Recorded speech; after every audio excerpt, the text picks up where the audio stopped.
आप लोग को इसकी रिकॉर्डिंग भी मिल जाएगी, तो एक दो बार और देख लीजिएगा इसको, बहुत इंपॉर्टेंट टॉपिक है। क्योंकि ऑप्शन बाइंग में सबसे ज्यादा समय अपन निकालते हैं, ठीक है। क्योंकि सबसे इजी है, सबसे चीपेस्ट वे है पैसा कमाने का, सबसे सस्ता तरीका है पैसे कमाने का, कि अपन ने ऑप्शन बाय कर लिया, या तो कॉल बाय कर लिया या तो पुट बाय कर लिया। कॉल या पुट बाय करने के बाद अपन वेट करते हैं, कभी अच्छे रिटर्न मिल जाते, कभी नहीं मिलते हैं। ऑप्शन बाइंग में मान लीजिए कोई भी अगर अपन लॉट खरीदते हैं तो 1,000, 2,000, 10,000 मैक्सिमम अपने को इन्वेस्टमेंट करना रहता है, और मैक्सिमम अपना रिस्क 10 ही हजार का रहता है। अगर हमारा हमको प्रॉफिट नहीं हुआ तो 10,000 का मैक्सिमम लॉस होगा। तो ऑप्शन एक हेजिंग प्रोडक्ट है, सबसे पहले ये जानने की जरूरत है अपने को, ऑप्शन एक हेजिंग प्रोडक्ट है, ठीक है। इसको एज अ इन्वेस्टमेंट अपन यूज करते हैं, एज अ ट्रेडिंग प्रोडक्ट अपन यूज करते हैं, लेकिन ऑप्शन का यूज मैक्सिमम जो वर्ल्ड दुनिया में किया जाता है वो है हेजिंग के लिए, अपना रिस्क को कम करने के लिए। किस तरीके से रिस्क को कम करने के लिए? मान लीजिए मार्केट ऊपर जा रहा है, अपन निफ्टी 24,500 के आसपास है। अब अपने को ये लगता है कि मार्केट यहाँ से नीचे आएगा, तो जो लोग बड़ी पोजीशन लेके बैठे रहते हैं या जो लॉन्ग बाय किए रहते हैं, वो अपनी पोजीशन को प्रोटेक्ट करने के लिए नीचे की तरफ आउट ऑफ द मनी एक कॉल या पुट को बाय करके रखते हैं, या इसके विपरीत भी कई लोग करते हैं कि कॉल को सेल कर देते हैं या पुट को सेल कर देते हैं। तो इस तरीके से ये पहली चीज तो ये हेजिंग प्रोडक्ट था। लेकिन अब इसको क्या है, एज अ ट्रेडिंग प्रोडक्ट ज्यादा से ज्यादा देश और दुनिया में यूज किया जा रहा है, ठीक है। और चूंकि आप सभी जानते होंगे कि एनएससी में जो फ्यूचर एंड ऑप्शन की जो ट्रेडिंग का वॉल्यूम है पूरी दुनिया में सबसे ज्यादा है, वर्ल्ड का सबसे ज्यादा वॉल्यूम जो एफएनओ में बनता है वो है एनएससी में, वो भी मैक्सिमम निफ्टी और बैंक निफ्टी में बनता है, ठीक है। तो ऑप्शन बाइंग का मतलब क्या है? ऑप्शन बाइंग जो आज मेन प्रोडक्ट, जो मेन अपना टॉपिक है, इस पे अपन फोकस करेंगे कि ऑप्शन बाइंग क्या होता है। ऑप्शन बाइंग दो तरीके से होता है, या तो अपन कॉल बाय करते हैं या तो पुट बाय करते हैं, ठीक है। तो अपन ऑप्शन बाइंग में ही ज्यादा फोकस क्यों करते हैं लोग? क्यों? क्योंकि उसमें रिस्क एंड रिवॉर्ड ज्यादा है। 10,000 रुपए का इन्वेस्टमेंट किया, अगर हमारे फेवर में गया तो 40,000, 2 गुना 3 गुना रिटर्न मिलता है। लेकिन क्या यह डेली मिलता है? नहीं मिलता। क्या इसकी संभावना कितने दिन होती है मैक्सिमम? मैक्सिमम हार्डली मंथ में 3 या 4 दिन ऐसे होते हैं, मैक्सिमम 5 डेज 10 डेज, उसमें ही इस तरीके के रिटर्न मिलते हैं, अन्यथा टोटल साइडवेज जाता है। आप लोगों को एक चीज और बता दूं कि ऑप्शन बायर्स की जो विनिंग प्रोबेबिलिटी या probability of winning trade only 40% होते हैं, मैक्सिमम 40-40%, या मैक्सिमम उससे ज्यादा कोई बहुत बड़ा ट्रेडर है तो उसकी 50% विनिंग ट्रेड होती है। लेकिन जो ऑप्शन सेलर है, ऑप्शन जो सेलिंग करता है, उसका जो विनिंग या सक्सेस रेशो है, सफलता का रेशो, वो 70% है। उसका रीजन क्यों? उसका रीजन ये है कि मार्केट हमेशा एक ही दिशा में ट्रेड नहीं करता है, ठीक है। जैसा इस चार्ट में आप लोग देख रहे होंगे कि मार्केट एक दिशा में ट्रेड नहीं करता है, ठीक है, साइडवेज भी जाता है, और मैक्सिमम डेज मार्केट साइडवेज में ही रहता है, ठीक है। और दूसरा, उसकी एक टाइम वैल्यू होती है। जब हम ऑप्शन में ट्रेड करते हैं तो उसकी एक टाइम वैल्यू होती है। टाइम वैल्यू यानी कोई भी ऑप्शन अगर अपन खरीदते हैं तो उसकी दो दो चीज होती है, एक इंट्रिंसिक वैल्यू और एक टाइम वैल्यू। जैसे जैसे आज के डेट में अगर हम ऑप्शन आज फ्राइडे को खरीदे और मंडे को मार्केट उस डायरेक्शन में नहीं गया, तो जो 2 दिन अपन का गैप है, सैटरडे और संडे, 2 दिन का जो गैप है, इसका जो टाइम वैल्यू है वो मंडे को हमारे ऑप्शन के प्राइस में इफेक्ट करेगा। उसकी ऑप्शन की जो प्राइस है वो गिर जाएगी। क्यों? क्योंकि 2 दिन हमारा खराब गया, ठीक है। अगर हमको हमारी डायरेक्शन में ट्रेड नहीं मिला तो, या मंडे को मार्केट साइडवेज खुला तो, मान लीजिए अगर 24,500 का अगर कॉल प्राइस है, वो 100 रुपए है, अगर मार्केट यहाँ से नीचे खुला या फिर यहीं इसी के आसपास खुला, तो 2 दिन का जो टाइम वैल्यू है, या जिसको अपन थीटा थीटा बोलते हैं, उससे हमको लॉस होगा, ठीक है। तो थीटा, डेल्टा और वोलेटिलिटी आईवी, ये बहुत इंपॉर्टेंट है एज अ ऑप्शन बायर्स के लिए। ठीक है, पहली चीज मैं ये चीज बता दूं, जब भी अपन ऑप्शन बाइंग करते हैं, जब भी अपन ऑप्शन बाइंग करते हैं, तो सबसे इंपॉर्टेंट चीज ये है कि हमको मार्केट की दिशा में ट्रेड करना है, मार्केट के अगेंस्ट ट्रेड नहीं लेना है। ये चीज हमेशा याद रखिएगा। अगर मार्केट में अप ट्रेंड बन रहा है तो अपने को अप ट्रेंड की तरफ ट्रेड लेना है, मार्केट में अगर डाउन ट्रेंड बन रहा है तो डाउन ट्रेंड में लेना है। लेकिन मार्केट में तीन तरीके के ट्रेड होते हैं, एक होता है अप ट्रेंड, दूसरा होता है डाउन ट्रेंड, और तीसरा होता है साइडवेज। हमेशा ये चीज याद रखिए, एज अ ऑप्शन बायर्स अपने को साइडवेज मार्केट में ट्रेड लेने की कोशिश नहीं करना है। अगर हम साइडवेज मार्केट में ट्रेड लेते हैं और वहां से हमको एक अच्छा डायरेक्शन नहीं मिलता है, तो उसमें हमको लॉस होने की संभावना ज्यादा से ज्यादा है। क्योंकि मैक्सिमम लोग वीकली एक्सपायरी पे ट्रेड करते हैं। वीकली एक्सपायरी में मैक्सिमम 5 डेज होते हैं। अगर अपन निफ्टी के एक्सपायरी की बात करें तो गुरुवार को उसकी एक्सपायरी होती है, शुक्रवार का दिन एक दिन मिलता है, और शनिवार रविवार वो तो छुट्टी रहती है। ठीक है, उसके बाद आने वाले 3 दिन, ऐसे मिला के अपने 5 डेज होते हैं टोटल। 5 डेज में अगर मार्केट हमारी डायरेक्शन में नहीं गया तो हमको ज्यादा से ज्यादा लॉस होने की संभावना होती है। हमें हमेशा यही कोशिश करना है कि ज्यादा से ज्यादा ट्रेड हम डायरेक्शन की ओर करें। क्योंकि अभी ये जो निफ्टी है, एक एग्जाम्पल के लिए मैं बता रहा हूँ कि ये जैसे निफ्टी है, निफ्टी में जो डायरेक्शन जो ट्रेड बना है, ये अपसाइड का ट्रेड है, ये अपसाइड का ट्रेड है, और यहाँ से एक साइडवेज हुआ है। ठीक है, हल्का सा ये साइडवेज है।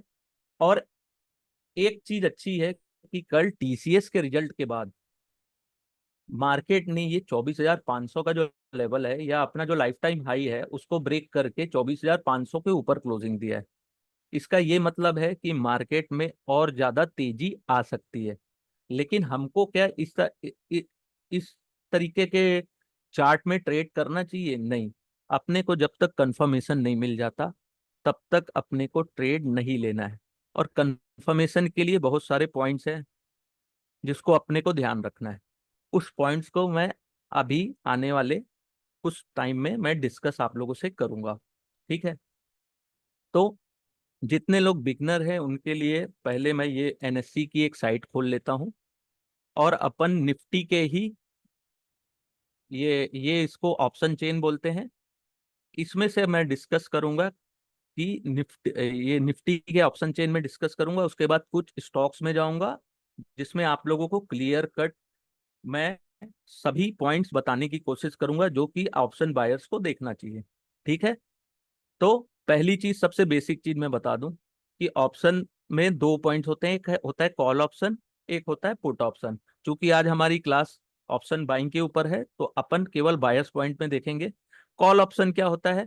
हमको यहाँ से लग रहा है 24,500 से कि मार्केट और ऊपर जा सकता है, तो अपन क्या करते हैं, 24,500 या उसके आसपास 24,550 या 24,600 का अपन ऑप्शन बाय करते हैं। ठीक है, अगर हमको डायरेक्शन मार्केट का ऊपर की तरफ दिख रहा है तो हम कॉल बाय करते हैं, और हमको अगर मार्केट का डायरेक्शन नीचे की तरफ दिख रहा है तो अपन पुट बाय करते हैं। ठीक है, अगर हमको मार्केट का डायरेक्शन नीचे की तरफ दिख रहा है तो अपन पुट बाय करते हैं। ठीक है, और एज अ ऑप्शन सेलर्स अपन क्या कर सकते हैं कि अगर अपने को मार्केट का डायरेक्शन ऊपर दिख रहा है तो अपन कॉल बाय करते हैं, और मार्केट का डायरेक्शन ऊपर दिख रहा है तो कॉल बाय प्लस पुट को सेल करते हैं। ठीक है, दो चीज होती है एज अ। और अपने को मार्केट का डायरेक्शन नीचे की तरफ दिख रहा है तो वो हम अपन पुट बाय करते हैं, लेकिन सेलर क्या करते हैं, कॉल को सेल करते हैं। ठीक है, कॉल को सेल करने से क्या होता है, मार्केट नीचे जाता है तो कॉल की प्रीमियम्स नीचे जाती है। पुट को सेल्स करने से क्या होता है कि अगर मार्केट ऊपर की ओर जाता है तो पुट की प्रीमियम नीचे जाती है। ठीक है, ये हो गया कॉल और पुट ऑप्शन। ठीक है, इसके मैं कुछ नोट्स बना के आप लोगों को ग्रुप में दे दूंगा। ठीक है, कोई टेंशन बात नहीं है। और इसको आप लोग ज्यादा से ज्यादा प्रैक्टिस करिए, मार्केट को वॉच करिए, उसके बाद ही स्मॉल क्वांटिटी से ट्रेड लेना शुरू करेंगे। ठीक है, एकदम स्मॉल, 1 लॉट 2 लॉट से ट्रेड लेना शुरू करेंगे। ऐसा नहीं है कि आज अपन यहाँ पे सीख के गए और कल अपन ने पूरी पूंजी लगा दी अपनी, ऐसा नहीं होता है। ठीक है। और कॉल, अब अब सेकंड चीज में ये आते हैं कि ये ऑप्शन चेन है, तो अपने को इसमें क्या क्या चीजें देखने हैं। ठीक है, इसमें और क्या क्या चीजें अपन देख सकते हैं। ठीक है, तो एज अ ऑप्शन बायर अपने को क्या देखना है। पहला चीज, थीटा। थीटा यानी कि अपने को जितनी लंबी टाइम के लिए ट्रेड मिले। जैसे अपन क्या करते हैं कि 24,500 का है, तो मंडे को अपन ट्रेड लेंगे तो क्या करते हैं, सेम एक्सपायरी का ले लेते हैं। लेकिन एज अ बिगनर अपने को बड़ी एक्सपायरी का लेना है। जैसे अभी ये एक्सपायरी चल रही है 18 जुलाई की, तो एज अ बिगनर अपन ये कोशिश कर सकते हैं कि हम 25 जुलाई की एक्सपायरी में ट्रेड लें। ठीक है, अपने को अपने जो टाइम ड्यूरेशन है थोड़ा सा लंबा रखना है, क्योंकि प्रोबेबिलिटी ऑफ ट्रेड अपने को धीरे धीरे करके आएगी। ऐसा नहीं है एक दिन में आ जाएगी। जितनी लंबी एक्सपायरी होगी, थीटा वैल्यू उतना ज्यादा हमारे फेवर में होगा।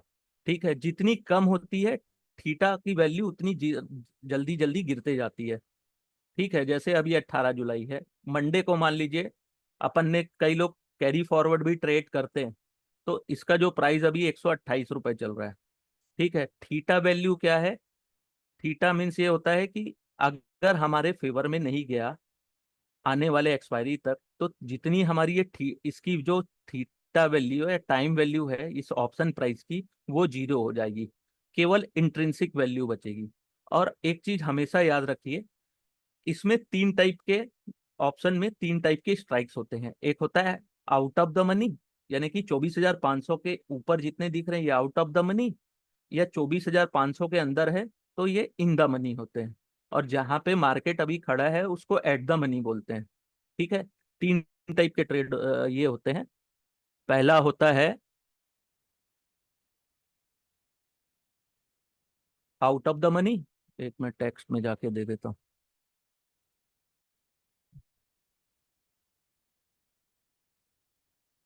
ये।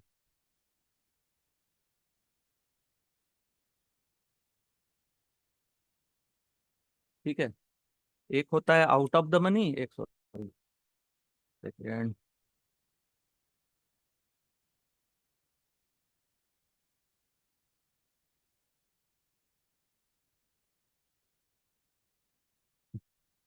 एक मिनट ले नहीं रहा है, इसको मैं पेन से ड्रॉ कर लेता हूँ। एक होता है आउट ऑफ द मनी, एक होता है इन द मनी, आउट, इन, और एक होता है एट द मनी। ठीक है, ये 3 होते हैं। यहाँ तक थोड़ा सा इसमें थोड़ा सा डाउट रहेगा आप लोगों को। ये जितनी भी वैल्यू है 24,500 के ऊपर की, ये जो कॉल वैल्यू दिख रही है यहाँ पे 24,500 के ऊपर, 24,550, 24,600, ये सब आउट ऑफ द मनी है, क्योंकि यहाँ तक मार्केट अभी पहुंचा नहीं है। तो जितने out of the money call होते हैं या out of the money put होते हैं, इसमें केवल टाइम वैल्यू होती है। जैसे ये 103 दिख रहा है, तो ये नेक्स्ट एक्सपायरी तक इसमें केवल टाइम वैल्यू है। 103 है ये टोटल, इसकी टाइम वैल्यू है। लेकिन 24,500 में जो ये 128 रुपये दिख रहा है, इसमें इसकी time value plus intrinsic value दोनों है। ठीक है, तो एज अ रिटेलर्स मैक्सिमम लोग क्या करते हैं, आउट ऑफ द मनी जो ये चीपेस्ट दिख रहा है, 10 रुपए, 15 रुपए, 23 रुपए, ये जो दिख रहे हैं इसके कॉल कॉल प्राइस, इसको अपन बाय कर लेते हैं। इससे क्या होता है, हमको लगता है कि हमने सस्ती सस्ती लॉटरी टिकट खरीद ली है, या अपन गैम्बलिंग करते हैं। क्या यहाँ तक मार्केट के पहुंचने की संभावना होती है? नहीं, नहीं होती है। तो हम क्या करते हैं, आउट ऑफ द मनी खरीदते हैं ज्यादा से ज्यादा लॉट्स खरीदने के चक्कर में। कभी कभार ये होता है कि मार्केट में तेजी बनती है तो कभी कभार प्रॉफिट हो जाता है, लेकिन मैक्सिमम टाइम अपने को लॉस ही मिलता है।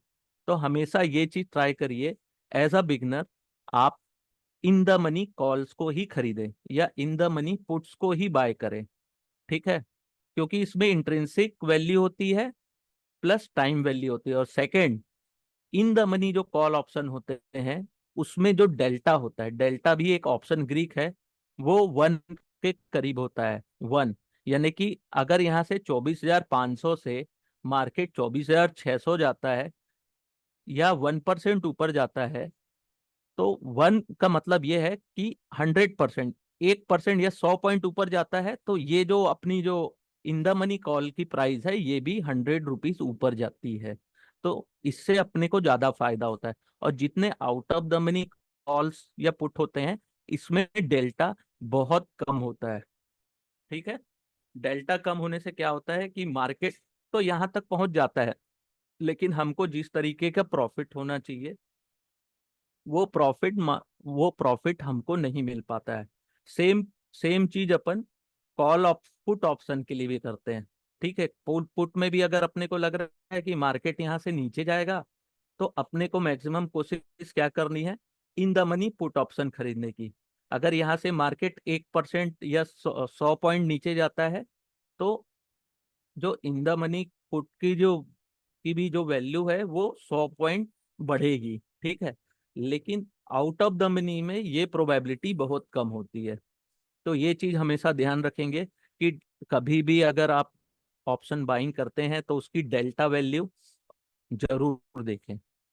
डेल्टा वैल्यू देखें कि उसकी डेल्टा वैल्यू क्या दिखा रही है, 0.5 दिखा रही है कि 1 दिखा रही है कि 0.8 दिखा रही है कि 0.2 दिखा रही है। जितनी ज्यादा डेल्टा वैल्यू होगी उतना ही प्रॉफिट होगा। लेकिन इसका एक डिसएडवांटेज भी है कि मार्केट डेल्टा वैल्यू अगर 1 है और 24,500 का अगर आपने कॉल खरीदा और मार्केट यहाँ से 1% नीचे जाता है, 1% नीचे जाता है, तो इसकी जो वैल्यू है वो उसी के अनुसार 100 पॉइंट्स कम भी हो सकती है। डेल्टा का ये चीज है। ठीक है। तो मैक्सिमम आपने देखा होगा कि अपन डिस्कस करते हैं एज अ ऑप्शन, सेलर्स जो होते हैं वो हमेशा डेल्टा को न्यूट्रल करके ही ट्रेडिंग करते हैं। डेल्टा को हमेशा न्यूट्रल करके ही ट्रेडिंग करते हैं। ठीक है। हमारा जो सबसे बड़ा दोस्त होता है एज अ ऑप्शन बायर, वो ना ही डेल्टा होता है ना ही थीटा होता है। हमारा एज अ ऑप्शन बायर्स हमारा जो सबसे बड़ा दोस्त होता है वो होता है आईवी, इम्प्लाइड वोलेटिलिटी। ठीक है। या इसको अपन विक्स भी बोलते हैं। विक्स जितना ऊपर जाता है उतना ही ऑप्शंस के प्राइस बढ़ते हैं।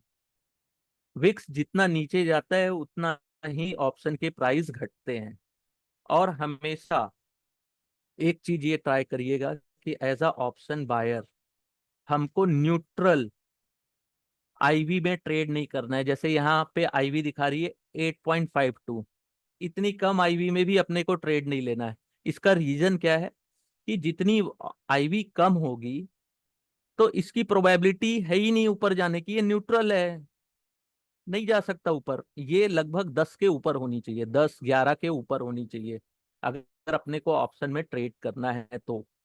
आईवी हमेशा अगर हम ऑप्शन बाय करते हैं तो ये बढ़नी चाहिए। जैसे 8 है, यहाँ से 16 हो गई, तो इसकी जो प्राइस है ये डबल या ट्रिपल हो जाएगी। ठीक है। तो हमेशा ये चीज ध्यान रखिएगा कि as a option buyers IV की वैल्यू हमेशा जब भी हम बाय करें उसके बाद बढ़नी चाहिए, ना कि घटनी चाहिए।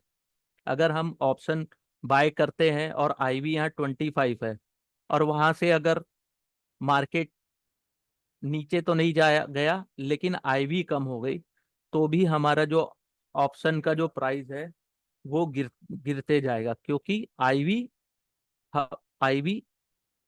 कम होती है तो ऑप्शंस के प्राइस गिरने लगते हैं। जैसे एक पीक में पहुंच गया 25 या 30, वहां से अगर वो गिरना शुरू हुआ तो ऑप्शंस के प्राइस गिरने लगते हैं। अब इसको एकदम सिंपल भाषा में अगर मैं समझाना चाहूँ तो ये समझिए कि अगर आईवी कम है तो ऑप्शन के प्राइस सस्ते हैं। ठीक है। आईवी ज्यादा है तो ऑप्शन एक्सपेंसिव है। तो हमको ये कोशिश करनी है कि एकदम कम आईवी में भी ना खरीदें और एकदम ज्यादा आईवी में भी ना खरीदें। इसकी एक चार्ट मैं बना के आप लोगों को ग्रुप में डाल दूंगा कि कौन से आईवी में अपने को ट्रेड करना है और कौन से आईवी में अपने को मार्केट को अवॉइड करना है। ठीक है। जैसे अभी 4 जून को जब मार्केट इलेक्शन का रिजल्ट आया था, उस समय ये जो आईवी है 35-36 के आसपास काम कर रही थी। 35-36 में ये जो ऑप्शंस के प्राइस है, ये 400 या 500 रुपए में भी ट्रेड हो रहे थे। तो ये बहुत ज्यादा एक्सपेंसिव थे। अगर वहां से अगर हम ट्रेड लेते हैं, तो हमारी जो विनिंग प्रोबेबिलिटी है, एक तो वो कम होती है, या फियर या ग्रीड होता है। ठीक है, विनिंग प्रोबेबिलिटी कम होती है। वहां से अगर वो फियर या ग्रीड खत्म हो जाता है, तो आईवी अपने आप गिरने लगती है, और गिरने के बाद क्या होता है, अपने को as a option buyer loss होता है। ये चीज हमेशा ध्यान रखिएगा। आईवी हमारा दोस्त है, थीटा हमारा दुश्मन। अगर हम ऑप्शन बाय करने के बाद ज्यादा से ज्यादा समय अगर बिताते हैं, 1 दिन 2 दिन 3 दिन 4 दिन, और मार्केट हमारे फेवर में नहीं जाता है, तो थीटा हमारा सबसे बड़ा दुश्मन होगा। ठीक है, अगर आपने 24,500 का भी अगर ऑप्शन बाय किया, और मार्केट आने वाले गुरुवार तक भी 24,500 में ही रहा, तो भी अपने को लॉस होता है। वो लॉस होता है थीटा का। ये चीज हमेशा ध्यान रखिएगा।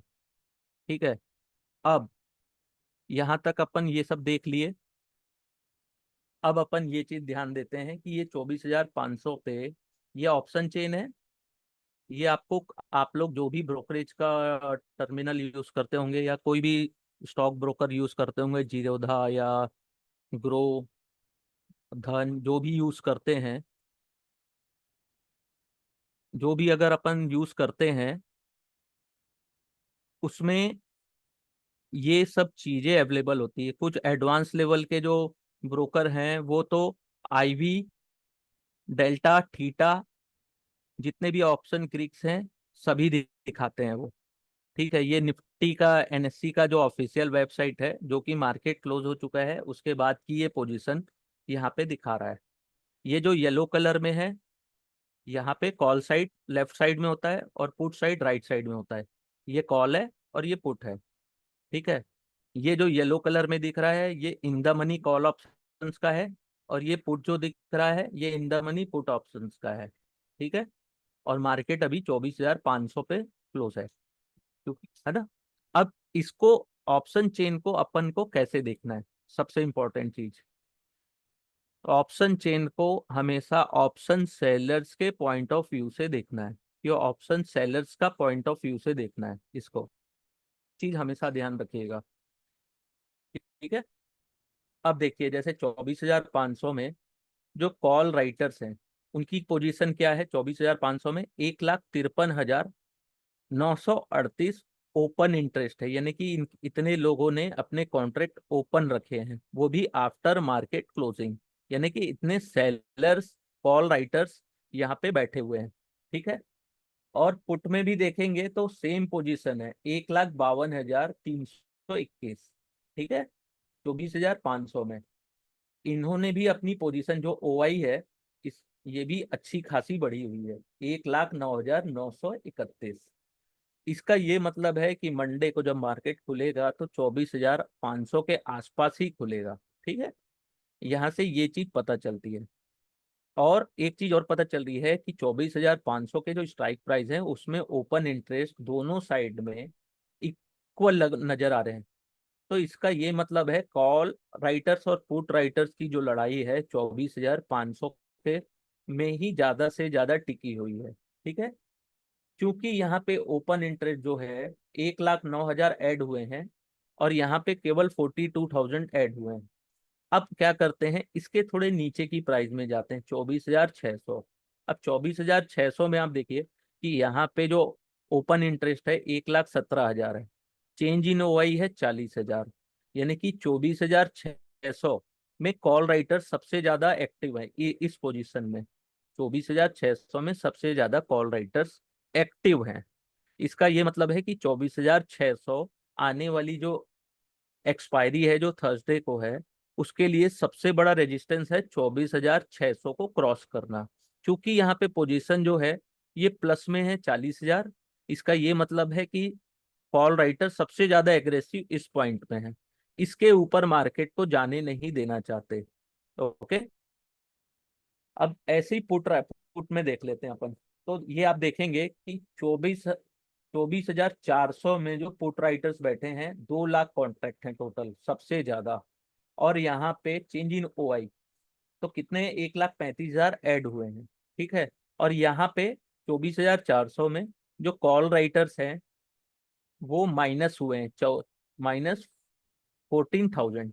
यानी कि ओवरऑल अगर इतने को ही अपन स्टडी किए, 24,400 से 24,600 का जो ओपन इंटरेस्ट अपन ने रीड किया, उससे अपने को ये समझ में आ रहा है कि मार्केट में जो सबसे बड़ा सपोर्ट है वो 24,400 का है, और सबसे बड़ा जो रेजिस्टेंस है वो 24,600 का है।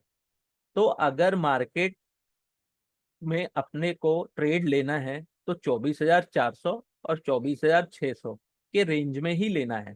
ठीक है।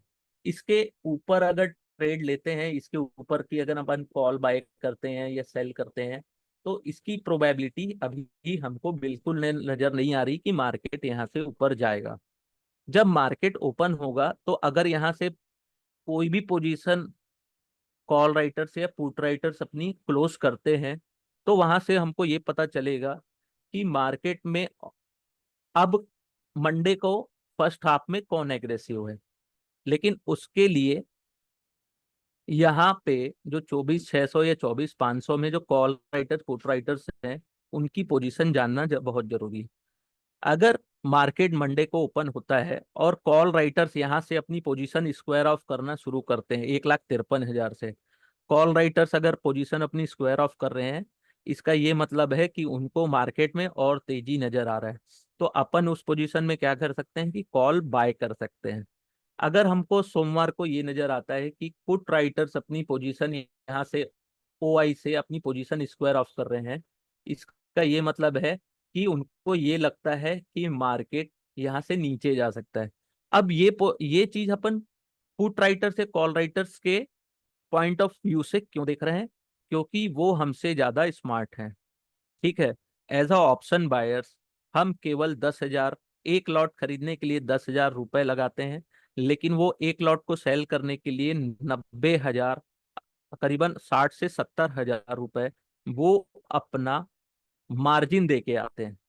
तो वो ज्यादा रिस्क लेके आते हैं, और ये स्मार्ट मनी होते हैं, ये ज्यादा बड़े प्लेयर्स होते हैं, इनको हमसे ज्यादा न्यूज का अपडेट होता है।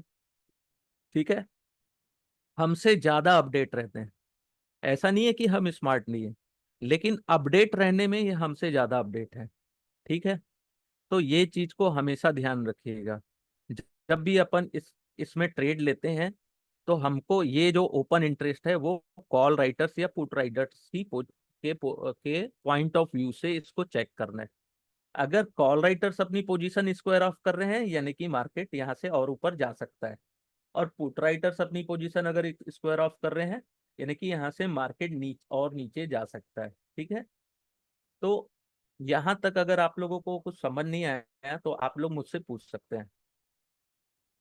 इसके बाद मैं आप लोगों को बताऊंगा कि हमको चार्ट में यही पैटर्न जो अपना ने 24,400 और 24,600 है, ये हम चार्ट में एक support and resistance line draw करके कैसे ट्रेड कर सकते हैं। ठीक है। और ये चीज हमेशा याद रखिए कि अगर हमको ट्रेड लेना है तो ये देखिए, ये 24,600 के आसपास मार्केट गया था। ठीक है। 24,600 के आसपास ये डे का चार्ट है। इसको थीटा, थीटा हमको कहाँ पे पता लगेगा? ठीक है, मैं बताता हूँ। ये आप लोग,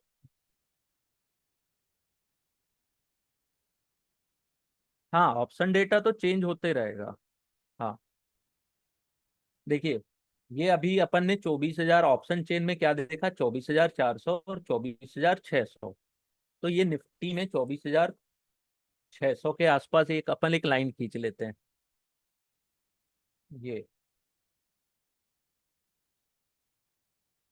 और 24,400, ये इसको अपन क्या करते हैं, 45 मिनट्स के चार्ट में देखते हैं पहले।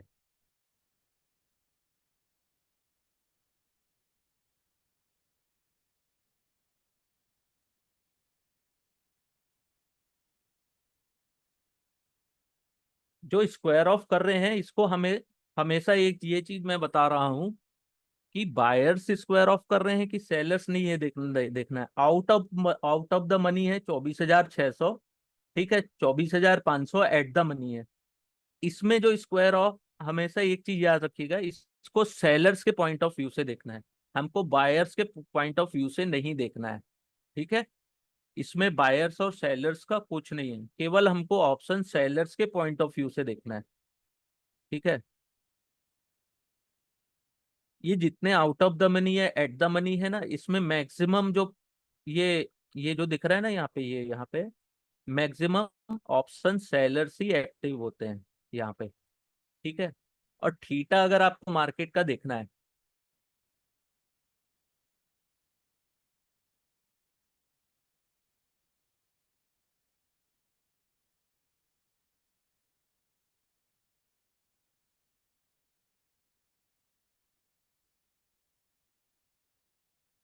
थीटा अगर आपको देखना है तो आपको कहाँ पे देखने को मिलेगा ये भी बता दे रहा हूँ।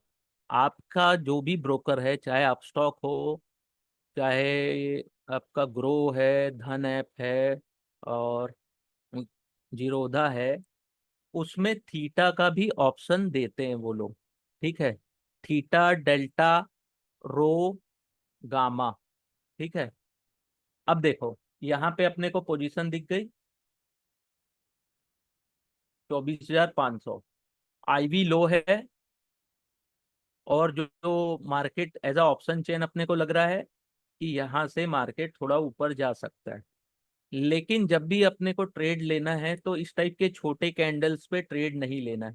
ये चीज देखिए यहाँ पे, अगर इसको मैं लाइन ड्रॉ करूँ, एक चीज बता दे रहा हूँ।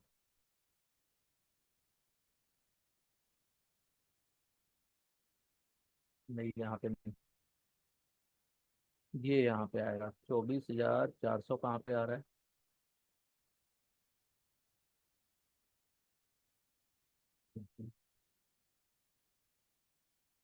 ठीक है, ये अपन 45 मिनट्स का जो चार्ट चार्ट है ये निफ्टी का, यहाँ पे अपन ये पा रहे हैं, ये 24,400, ये इस लाइन पे आ रहा है यहाँ पे।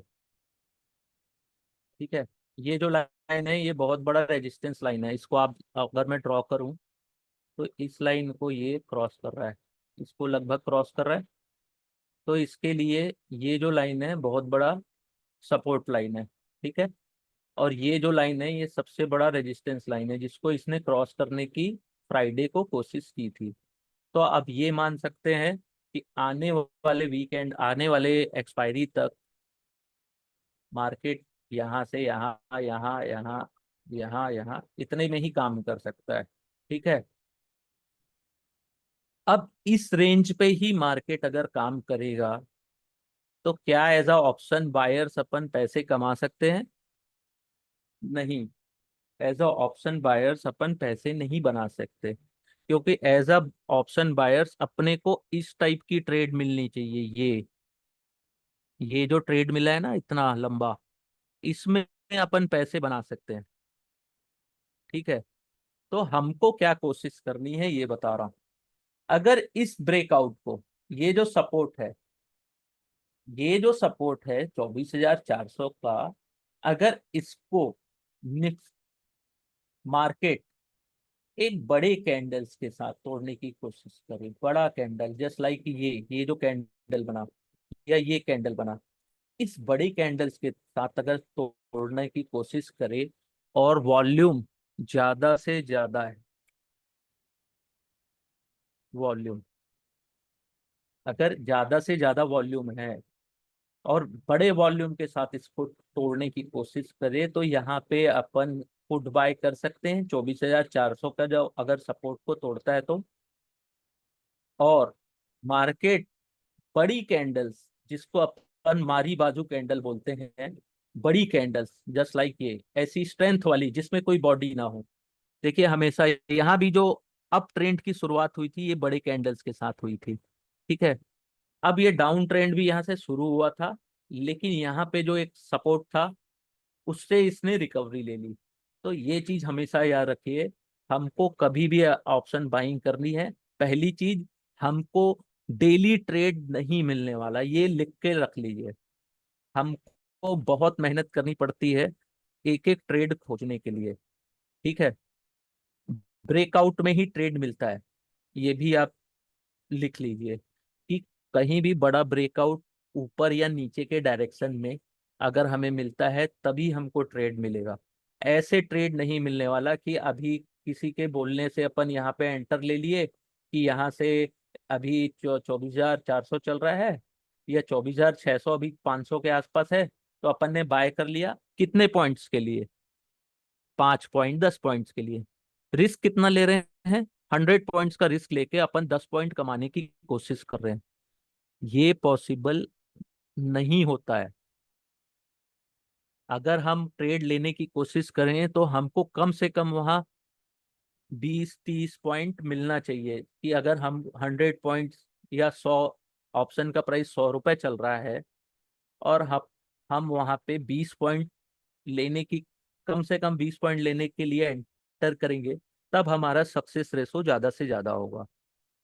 ना कि 5 पॉइंट 2 पॉइंट बड़ी क्वांटिटी खरीद लिए कि अपन ने 50 लॉट या 100 लॉट खरीद लिया कि हमको केवल 5 पॉइंट में ही बहुत प्रॉफिट होने वाला है। तो ऐसे ऑप्शन बायर्स नहीं कमा सकते, ये याद रखिएगा। हमको जब भी ऑप्शन में ट्रेड लेना है तो ये जो कैंडल है, ये ये इस टाइप के जो बड़े कैंडल्स बने, इसको फॉलो करना है। जैसे ये बड़ा कैंडल बन गया, इसके बाद अपन को ऑप्शन चेन देखना है कि क्या यहाँ अगर अगर ये नीचे की तरफ जा रहा है तो क्या पुट राइटर्स अपनी पोजीशन स्क्वायर ऑफ कर रहे हैं, और तब अपने को यहाँ पे एक ट्रेड लेने की कोशिश करनी है, ठीक है। टाइम फ्रेम जो आपको सुटेबल रहे।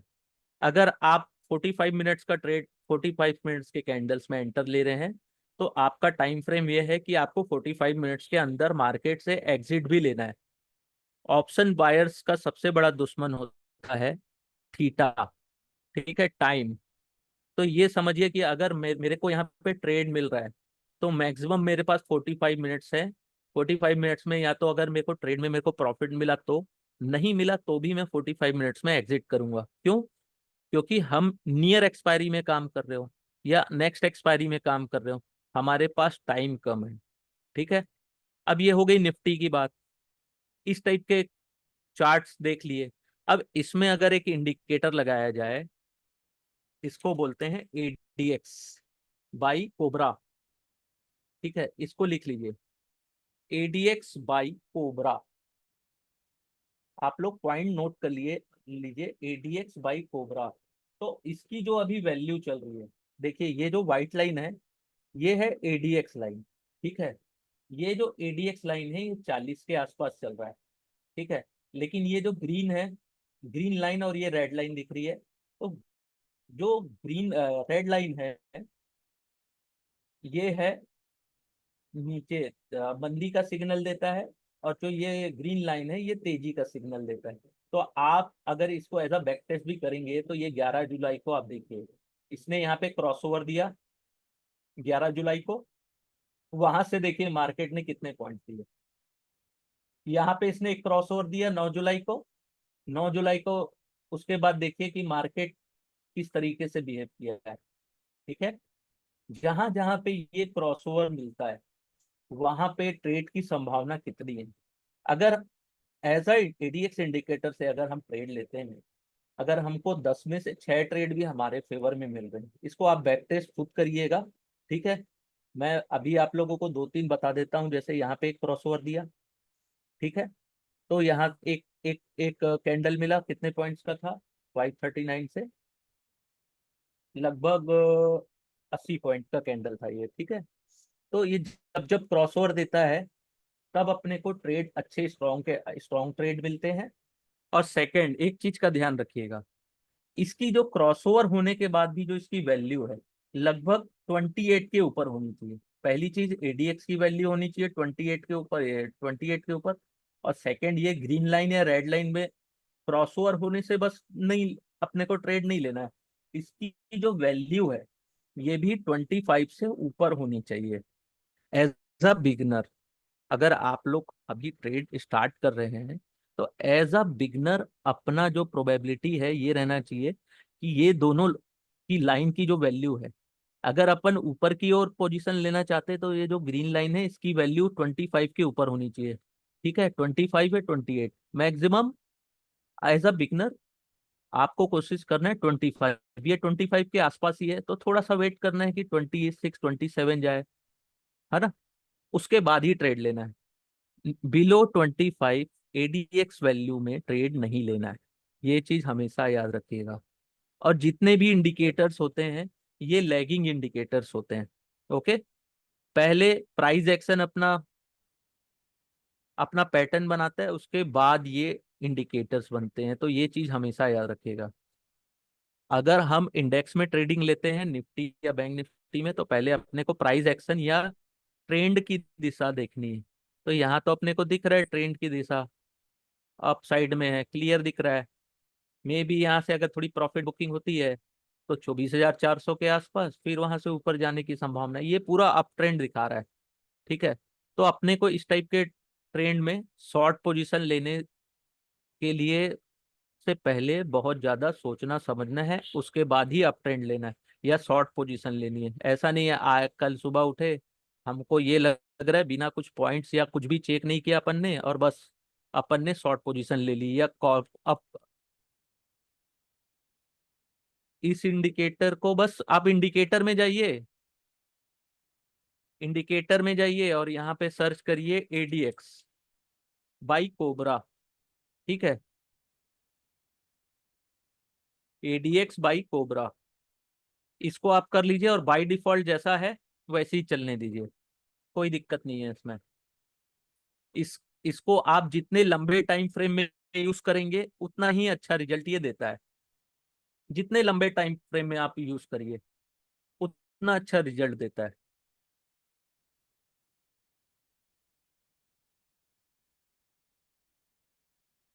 ठीक है, जितने लंबे time time frame, 1 week daily में जाके देख लीजिए, ये डेली में दिया है यहाँ पे। ठीक है, एक इंडिकेटर ये हो गया, लेकिन हमको हमेशा पहले कोशिश करनी है ट्रेंड को देखने की, फिर अपन ऑप्शन चेन देखते हैं, उसके बाद ये सब इंडिकेटर्स को। ठीक है, फॉलो रूल्स। ऐसा नहीं है कि सुबह उठे और कुछ भी कर लिया, एडीएक्स में दिख रहा है तो घुस गए, ऐसा नहीं है। ऐसा बिगनर बहुत मेहनत करनी पड़ती है। एक क्लास अटेंड करने से या एक कोई भी वेबिनार किसी का भी अटेंड करने से या कोई भी कोर्स कर लेने से आप ट्रेडर नहीं बन जाओगे। जब तक मार्केट में कूदना पड़ेगा, पानी में की गहराई नापनी है तो पानी में कूदना पड़ता है, तब गहराई का पता चलता है। तो हमेशा ये चीज याद रखिएगा। ठीक है, हाँ इसका रिकॉर्डिंग मैं दे दूंगा। हाँ, स्टॉक्स में भी यूज कर सकते हो आप, स्टॉक में और अच्छा ये रिजल्ट देता है। जैसे अभी एचडीएफसी बैंक, और इसमें भी ऑप्शन चेन की आप लोग हेल्प लेंगे। अब इसमें मैं स्टॉक्स में एडीएक्स बाई कोबरा। ठीक है, अब यहाँ पे देख लीजिए, यहाँ पे क्रॉसओवर दिया था इसने, ये क्रॉसओवर यहाँ पे दिया था इसने 4 जुलाई को। ठीक है, और इसकी वैल्यू भी देख लीजिए, रेड और ग्रीन की 41 थी, इसकी भी वैल्यू 42 के ऊपर थी। तो इस तरीके से अपने को ट्रेड लेना है। और यहाँ पे भी देख लीजिए, हमेशा फर्स्ट चीज क्या करनी है, एचडीएफसी बैंक। और अगर उस दिन की मेरी किसी ने, आप लोग में से किसी ने मेरी लाइव क्लास अटेंड की होगी, तो मैंने उस दिन क्लियर बताया था कि 1700 का जो लेवल है उस पे ये सस्टेन नहीं कर रहा है। अगर किसी ने, आप लोगों ने मेरी क्लास उस दिन अटेंड की होगी मॉर्निंग वाली 8:30 बजे की, तो उस दिन 1700 का अपन ने ऑप्शन चेन में देख लिया था कि 1700 का जो लेवल है वहां पे ये सपोर्ट नहीं दे रहा है। लेकिन गिरावट इतनी तेज थी कि 1680 को भी सपोर्ट नहीं दिया, 1650 के आसपास, फिर इसने 1600 के लेवल से इसने बाउंस बैक किया। ठीक है, ये एचडीएफसी बैंक है, साइडवेज ही है अभी ये। ठीक है, यहाँ पे अभी कोई ट्रेड बनता नहीं दिख रहा है ना। ये देखिए जो कैंडल्स का पैटर्न भी बना है, ये दिख रहे हैं डोजी, ना ऊपर जा रहा है ना नीचे। ये हैमर पैटर्न जरूर बना था एक दिन पहले, लेकिन इसको यहाँ पे क्लोज होना था 1638 के आसपास, इसने क्लोजिंग नहीं दी है। ये डोजी पैटर्न है, तो इस टाइप के जो चार्ट पैटर्न्स है या ट्रेंड की दिशा है भी जो दिख रही है, ये डाउन डाउन ट्रेंड में दिख रहा है डे के चार्ट में। तो ऐसे में तुक्के में ट्रेड नहीं लेना है, ये नीचे की हो रहा है। ठीक है, तो सेम देख लीजिए बैंक निफ्टी में भी उसी टाइप का पैटर्न्स बना है। और एचडीएफसी बैंक को अगर आप अच्छे से रीड कर सकते हैं तो आप बैंक निफ्टी को भी अच्छे से रीड कर सकते हैं, क्योंकि बैंक निफ्टी में सबसे ज्यादा वेटेज एचडीएफसी बैंक का है, उसके बाद आईसीआईसीआई बैंक, फिर एक्सिस बैंक। ठीक है, और एक दो स्टॉक्स लेके बताता हूँ मैं। एचडीएफसी बैंक हो गया, और कोई स्टॉक बताइए आप लोग, इसको देखते हैं। एशियन पेंट्स, ठीक है। एशियन पेंट्स ये ब्रेकआउट दिया है, लेकिन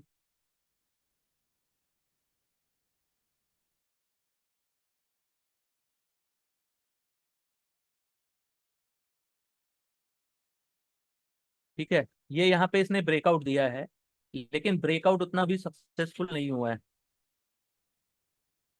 ICICI and L N T, okay check करते हैं। आईसीआईसीआई बैंक तो अच्छा भी मूव में है, साइडवेज है अभी कुछ दिनों के लिए। 1232, इसको लेवल को इसने तोड़ चुका है, लेकिन यहाँ पे इस लेवल पे 1200 जो है इसका सबसे बड़ा सपोर्ट लेवल है, 1200 के आसपास, क्योंकि इसको ब्रेकआउट उसने दिया है डेली चार्ट में।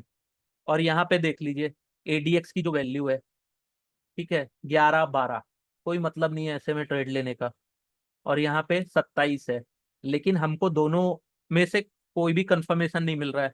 रेड और जो ग्रीन लाइन है ये 25 से बहुत नीचे है, यानी टोटल साइडवेज मार्केट बता रहा है ये। ठीक है, तो इस टाइप के स्टॉक्स में ट्रेड नहीं लेना है। पहले तो एक प्राइस एक्शन दिख रहा है, अप ट्रेंड है, लेकिन वो मोमेंटम नहीं दिख रही है इसमें जो दिखनी चाहिए। जैसे ये अपसाइड में मोमेंटम दिख रहा है, लेकिन यहाँ पे जो टोटल साइडवेज दिख रहा है ये 2 4 दिनों से। ठीक है, इंडिकेटर के साथ अपने को वॉल्यूम भी लगाना है, वॉल्यूम का इंडिकेटर अगर आप लोगों के पास है, अगर ट्रेडिंग व्यू के है, ट्रेडिंग व्यू का सब्सक्रिप्शन है तो ठीक है, नहीं है तो वो जैसे धन ऐप या धन ऐप में ट्रेडिंग व्यू फ्री है, तो उसको आप लोग यूज कर सकते हो।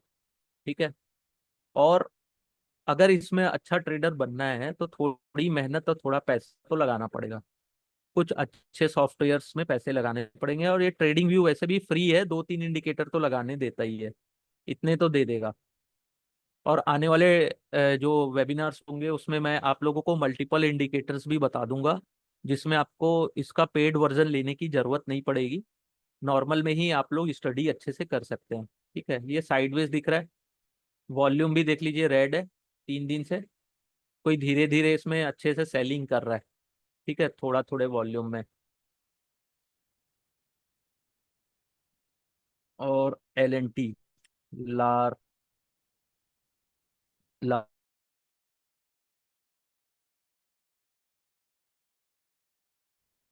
थोड़ा सा ये डाउन हो जाता है, हाँ ठीक है।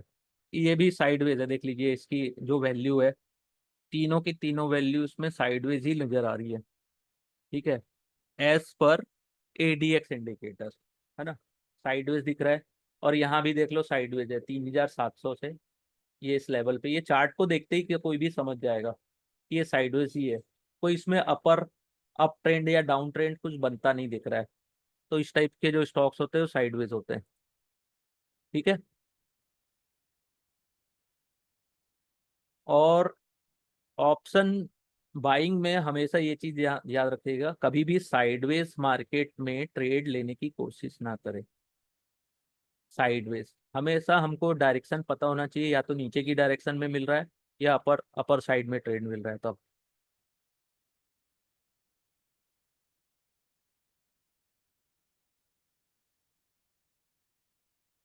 5 PMA का स्टाम्पिंग के लिए कैसा रहेगा, नई जानकारी नहीं है मुझे 5 PMA का। मैं 5 PMA में यूज नहीं करता हूँ, मैं वीवेप इंडिकेटर यूज करता हूँ।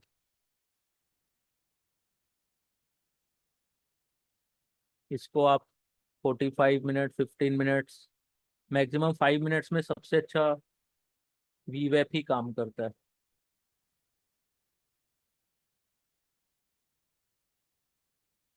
ठीक है, वीवेप इंडिकेटर सबसे बेस्ट काम करता है 5 मिनट्स या 15 मिनट, 30 मिनट्स में। ये देख लीजिए, ये वीवेप यूज करिए, वीवेप का बैक टेस्टिंग भी करिए। वीवेप में जो सबसे बेस्ट ट्रेड मिलता है वो इंडेक्स में अच्छा काम करता है। और सेकेंड चीज, वीवेप को maximum smart money players use करते हैं, ठीक है, फॉर ट्रेडिंग। और ये वीवेप इंडिकेटर डे ट्रेडिंग के लिए ही बना है। ठीक है।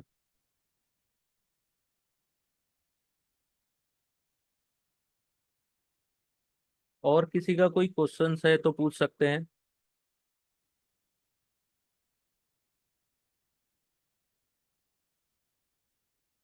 इसको वीवेप में यूज करिए, बढ़िया मिलेगा रिजल्ट आपको। थोड़ा सा प्रैक्टिस करिएगा, अच्छा रिजल्ट मिलेगा, है ना।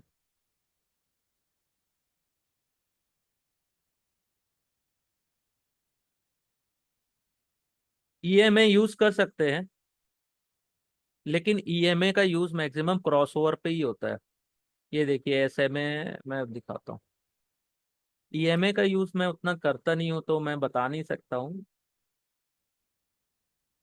लेकिन वो जब क्रॉसओवर देता है ना ईएमए, जैसे 5 डेज, 5 डेज का ईएमए है और 20 डेज का, जब वो क्रॉसओवर एक दूसरे को क्रॉसओवर करते हैं ना, तब रिजल्ट देता है वो।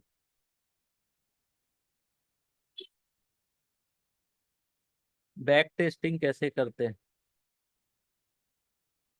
ये वीवेप को हटा देता हूँ। ये वीवेप में देखिए, हमेशा याद रखिएगा, किस में बताऊं बैक टेस्टिंग।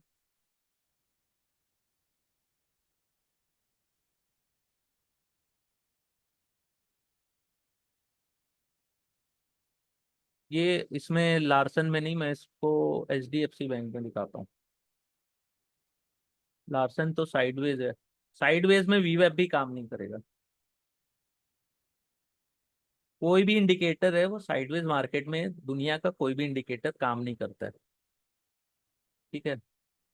तो ये जो लाइन है इसको मैं हटा देता हूँ। तो जो लाइन है इसका लोअर एंड अपर बैंड की जो लाइन है, ये जो ब्लू लाइन है ये वीवेप इंडिकेटर की लाइन है। इसके ऊपर जब भी ये इस टाइप के एंट्री दे, ये बड़े कैंडल्स के साथ, तो इसमें अच्छी खासी बाइंग बनती है। ठीक है। अगर मान लीजिए इस टाइप का एक बड़ा कैंडल बना, ठीक है, उसके साथ ये वीवेप लाइन को क्रॉस किया, तो आप ये देख सकते हैं कि यहाँ पे सेकेंड एंड थर्ड, अगर आप आने वाले 10 मिनट्स में भी यहाँ पे भी निकले, ठीक है, अगर आपने एंट्री इस कैंडल सेकेंड कैंडल पे 1620 में भी की, और आप एंट्री अगर मान लीजिए 1630 में भी कर रहे हैं, तो 10 पॉइंट्स आपको मिल रहे हैं। ठीक है। हमेशा ये याद रखिएगा। और इस टाइप में भी देखिए, यहाँ पे वीवेप लाइन को बड़े स्ट्रॉन्ग कैंडल के साथ इसने क्रॉस किया, और उसके बाद देखिए यहाँ पे आप सेकेंड कैंडल्स पे एंट्री लिए, और यहाँ पे अगर आप इतना भी पा गए, 10 पॉइंट 20 पॉइंट भी एचडीएफसी बैंक में, तो बहुत होता है। बैंक निफ्टी की बात नहीं कर रहा हूँ, इसकी बात कर रहा हूँ। यहाँ भी देखिए, जो एंट्री मिली बड़े कैंडल्स के साथ, बड़े कैंडल्स के साथ एंट्री लेना है। और वीवेप लाइन के नीचे अगर इस टाइप के कैंडल्स भी बनते हैं, तो ये सपोर्ट एंड रेजिस्टेंस का भी काम करता है। ये नीचे तो बन गया, लेकिन यहीं से इसने वापस रिटर्न भी दे दिया है। ठीक है। तो हमेशा ये पहले प्राइस एक्शन को स्टडी करना है अपने को, उसके बाद ये वीवेप लाइन या एडीएक्स जो भी इंडिकेटर है। ठीक है। हमेशा याद रखिएगा, वीवेप लाइन के अगर नीचे है तो बाय करने की कोशिश ना करें, उसको क्रॉस होने दें, बड़े कैंडल्स के साथ और बड़ी वॉल्यूम के साथ। ठीक है।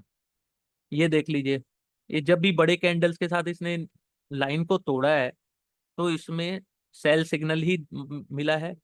और जब भी इसने बड़े वॉल्यूम या बड़े कैंडल के साथ इसने ऊपर की तरफ ब्रेकआउट दिया है, तो 10-20 पॉइंट आसानी से मिले हैं इसमें। लेकिन हमेशा एक चीज याद रखिएगा, कि जब भी ट्रेड लें तो पहले ट्रेंड देख लें। साइडवेज मार्केट में कुछ नहीं मिलने वाला है। जैसे इसमें एचडीएफसी बैंक में अभी फिलहाल डाउन ट्रेंड है। ठीक है। अब इसने वीवेप लाइन के ऊपर क्लोजिंग दे दी है, किसी ने अच्छी खासी बाइंग भी की है, दिख रहा है यहाँ पे लास्ट के 5 मिनट में। देख रहे हैं वॉल्यूम कैसा बना है? ये पूरे दिन भर में नहीं बना है। अब देखते हैं अगले दिन कैसा खुलता है। लेकिन वीवेप लाइन को अगर, वीवेप इंडिकेटर को अगर आप अच्छे से पढ़ लिए तो कोई ईएमए और डीएमए लगाने की कोई जरूरत नहीं है। इसी में ट्रेड लो आराम से, 5-10 पॉइंट की खाओ और बैठे रहो, कोई दिक्कत नहीं है। बस अपने को एक चीज देखना है कि मार्केट या तो ऊपर साइड जा रहा हो या नीचे साइड। साइडवेज में वीवेप नहीं काम करेगा, या कोई भी इंडिकेटर। ठीक है। नहीं, कुछ नहीं उसमें वीवेप की सेटिंग में जितना लोअर टाइम फ्रेम लोगे उतना अच्छा है। 5 मिनट्स, 15 मिनट्स, 30 मिनट्स, उससे ऊपर का टाइम फ्रेम नहीं लेना है। एक और क्लास आने वाले टाइम में लूंगा मैं, उसका आप लोग को ग्रुप में डाल दूंगा, वो वीवेप और एंकर वीवेप के ऊपर होगी। ठीक है। आरएसआई काम करता है, अच्छा इंडिकेटर है आरएसआई।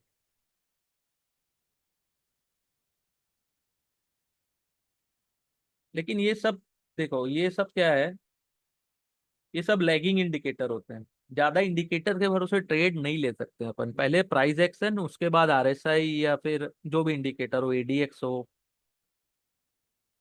ठीक है। ये आरएसआई काम करता है यहाँ पे। ये ओवरसोल्ड जोन में गया था यहाँ पे 12 जुलाई को, यहाँ पे ओवरसोल्ड में गया था 24। ठीक है। वहां से इसने रिटर्न दिया। लेकिन जो इसका स्लैब है, इसको भी मैं पढ़ा दूंगा अच्छे से, आरएसआई को भी आप लोगों को, कोई दिक्कत नहीं है। मेरे को आता है, अच्छे से आता है आरएसआई यूज करना। लेकिन मैं मैक्सिमम फोकस यही करता हूँ कि जो ट्रेड लूँ वो पहले प्राइस एक्शन को देख लूँ, उसके बाद आरएसआई या कोई भी इंडिकेटर हो। ठीक है। ये ओवरबॉट जोन में गया था, वहां से ये काम किया। अब इसका जो एक रजिस्टर, यहाँ पे भी एक लाइन खींच सकते हैं, ट्रेंड लाइन होती है जो, ये लाइन यहाँ पे दिख रहा है, ये एक लाइन है। यहाँ से एक थोड़ा सा रिटर्न दे सकता, रिवर्स कर सकता है, या ये जो मजबूत लाइन है यहाँ पे 50 के आसपास, ये वापस रिटर्न दे सकता है, वापस रिवर्स हो सकता है आरएसआई लाइन यहाँ पे। इसमें निगेटिव डाइवर्जेंस, पॉजिटिव डाइवर्जेंस, बहुत सारी चीजें हैं, बहुत डिटेल है ये सब्जेक्ट। ठीक है। बहुत सारी चीजें हैं आरएसआई में भी। ये देखिए। ठीक है। ये जस्ट लाइक, जैसा ये ट्रेंड बन रहा है ना, ये ऐसा, एक मिनट इसको हटा के पेंटिंग ले लेता हूँ। ये देख रहे हो, ये ऐसा, ये सेम इसमें भी बनता है, सेम टू सेम। ये अच्छा सब्जेक्ट है, आरएसआई हो गया, एडीएक्स हो गया, वीवैप हो गया। ये कुछ इंडिकेटर्स हैं जिसको आप लोग स्टडी कर लें तो बहुत काम आएगा ये। सेम जैसा ट्रेंड बनता है ना, वैसे ही ये भी बनता है। लेकिन दिक्कत क्या होती है ना, कि ये सब लैगिंग इंडिकेटर है। पहले ट्रेंड बन जाता है, उसके बाद ये बनते हैं, अपने पैटर्न बताते हैं।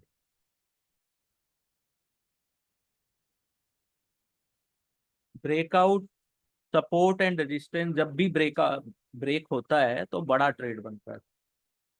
ठीक है।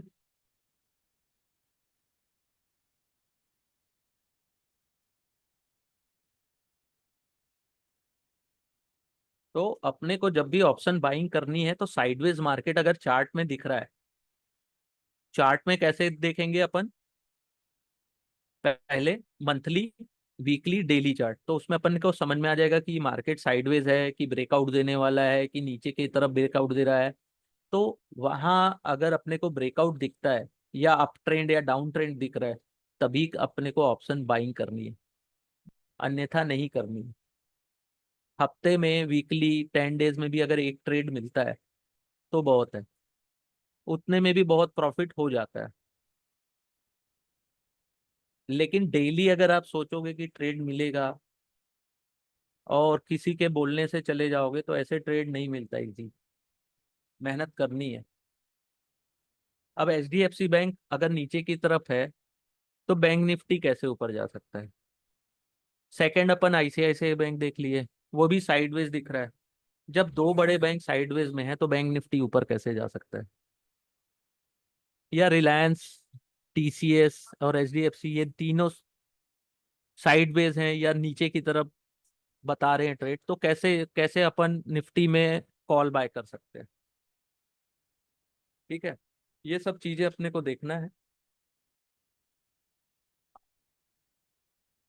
अब जो अगली क्लास में लूंगा वो वीवेप इंडिकेटर्स और एंकर वीवेप के ऊपर लूंगा। उसमें और आप लोग को ऑप्शन बाइंग का भी बता दूंगा या ऑप्शन सेलिंग, दोनों को बता दूंगा मैं उसमें। ठीक है, कैसे ट्रेड करना है, क्या क्या सावधानी रखनी है, स्टॉप लॉस कहाँ पे लगाना है कि स्टॉप लॉस नहीं लगाना है, हेजिंग कैसी करनी है, ये सब चीजें मैं अगली क्लास में बताऊंगा। उसका भी डिटेल में ग्रुप में डाल दूंगा आप लोगों को। ठीक है, और कोई क्वेश्चंस है आज का?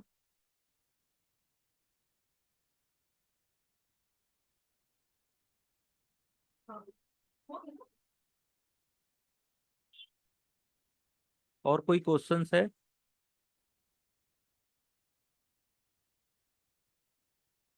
ठीक है, फिर आज की क्लास यहीं पे एंड करते हैं। आप लोग संडे को टाइम निकाल के आए, अच्छा लगा। आप लोग अच्छे से स्टडी करिए, अगर बड़ा ट्रेडर बनना है तो। ये टिप्स और ये सब के चक्कर में मत रहिए, थोड़ा स्टडी करिए, अच्छी बुक्स पढ़िए, ट्रेड मिलेगा। ठीक है, पैसे बनते हैं मार्केट में, कोई ना कोई तो पैसे बना ही रहा है ना। ठीक है, यही क्लास एंड करते हैं। Good day all of you.